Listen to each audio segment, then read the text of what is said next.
করে চোখ নিয়ে ঝামেলা করেছিল, চোখ নাই, চোখের জন্য সুই করেছিল, রিপোর্ট করেছিল, চোখ থেকে কিডনি নষ্ট হয়ে গেছে আমার ছেলের।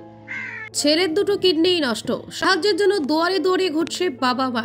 ছেলেকে বাঁচাতে রাজ্য সরকারের কাছে হাত জোড় করে অনুরোধ বাবার।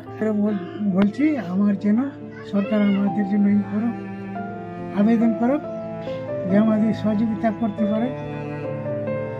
একমাত্র ছেলের দুটো কিডনি সম্পূর্ণ নষ্ট হয়ে গিয়েছে। বেঁচে থাকার জন্য কিডনি প্রতিস্থাপন করা প্রয়োজন। কিডনি প্রতিস্থাপনের জন্য 30 লক্ষ টাকা দরকার। অত পরিমাণ অর্থ আসবে কোথা থেকে, সেই চিন্তায় প্রতিনিয়ত কুড়ে কুড়ে খাচ্ছে হরিশ্চন্দ্রপুরের বড়ি গ্রাম পঞ্চায়েতের বিদ্যানন্দপুর গ্রামের এক হতদরিদ্র পরিবারকে। বাড়ির একমাত্র রোজগারের ছেলের কিডনি নষ্ট হওয়ায় অর্থের অভাবে থমকে রয়েছে চিকিৎসা। ক্রমেই ভেঙে পড়ছে শরীর। ছেলেকে বাঁচাতে সাহায্যের জন্য কাতর আর্জি বাবা মায়ের। কিডনি নষ্ট হয়ে গেছে আমার ছেলের, যে ছিল 4-5 কাঠা মাটি আমরা বিক্রি করে আমি ছেলের বাড়ি উড়াই দিয়েছি। এখন গ্রামবাসীর সাহায্যে আমি চলেছিলাম। এখন আর আমার কিচ্ছু নয়, আমার খাসে বাড়ি আছে। আমি এখনকার দেশের লোকের কাছে অনুরোধ চাচ্ছি, দোয়া চাচ্ছি এবং কী চাচ্ছি যে আমার ছেলেকে বাঁচাও। প্রধান হোক বা মেম্বার হোক, রাজ্য সরকার হোক, সবাই যাতে দয়া করে মোর ছেলের পর দয়া করে মোর ছোঁয়াক বাঁচায়। এখানে আমি দেশের লোকের কাছে অনুরোধ চাচ্ছি। বলছি আমার জন্য সরকার আমাদের জন্য করো, আবেদন করো যে আমাদের সহযোগিতা করতে পারে, আমার ছেলেকে যেন বাঁচাতে পারে।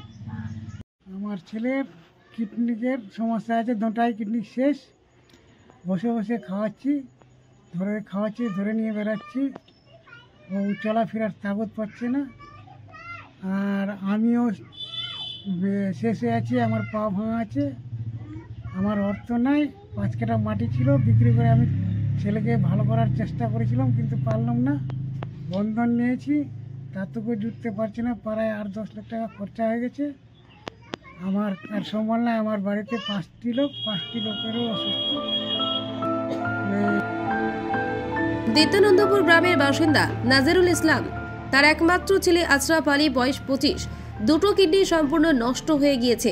1 বছর থেকে তিনি মৃত্যুর সঙ্গে লড়াই করে চলেছে। একাই হাঁটতে পারেন না। এক চিলতে ছোট্ট করে নুন আনতে পান্তা ফুরে অবস্থা। ছেলের চিকিৎসার জন্য বাবা মা দুয়ারে দুয়ারে অর্থ সাহায্য চেয়ে বেড়াচ্ছে। রাজ্য সরকারের কাছে অর্থ সাহায্যের আবেদন জানিয়েছেন পরিবার। বাবা নাজিরুল ইসলাম দিনমজুর। 3 বছর আগেই তার পা ভেঙে গিয়েছে। ছেলে ছিল পরিবারের একমাত্র রোজগারে। জয়পুরে সেলাইয়ের কারখানায় কাজ করত। 3 বছর আগে বিয়ে করে সংসার জীবন শুরু করেছিল আশরাফ।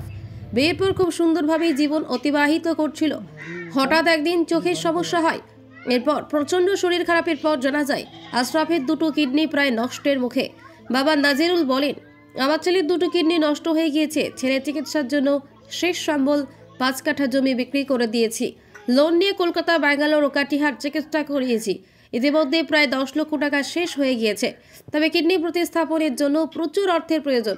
সেই অর্থ আমার পক্ষে জোগাড় করা অসম্ভব। 5 কাঠা মাটি ছিল, বিক্রি করে আমি ছেলেকে ভালো করার চেষ্টা করেছিলাম, কিন্তু পারলাম না। বন্ধন নিয়েছি, তাতেও জুটতে পারছি না। প্রায় 8-10 লাখ টাকা খরচা হয়ে গেছে। আমার আর সম্বল নাই। আমার বাড়িতে 5টি লোকেরও অসুস্থ। ডাক্তার বলেছে যে পাল্টানো ছাড়া কোনো উপায় নাই। আর আমার অর্থও নাই যে আমি পাল্টাবো। যেটুকু ছিল আমি বেঁচে কিছু আমি করে দিয়েছি। অর্থাৎ আমি লোন নিয়েছি, লোনের টাকা শোধ করতে পারছি না। আমি সব আমাদের নিজেদের মধ্যে সবাইকে আমি চেক আপ করেছি, কিন্তু আমাদের কিডনি খাটছে না। আর অ্যাডজাস্টও হচ্ছে না ওর সঙ্গে। দিব আমি। এলাকার মানুষ অর্থ দিয়ে সাহায্য করছে। এখন সরকারের কাছ থেকে কিছু সাহায্য পেলে ছেলেটাকে বাঁচানো সম্ভব। হরিশ্চন্দ্রপুর থেকে নাজিম আক্তারের রিপোর্ট।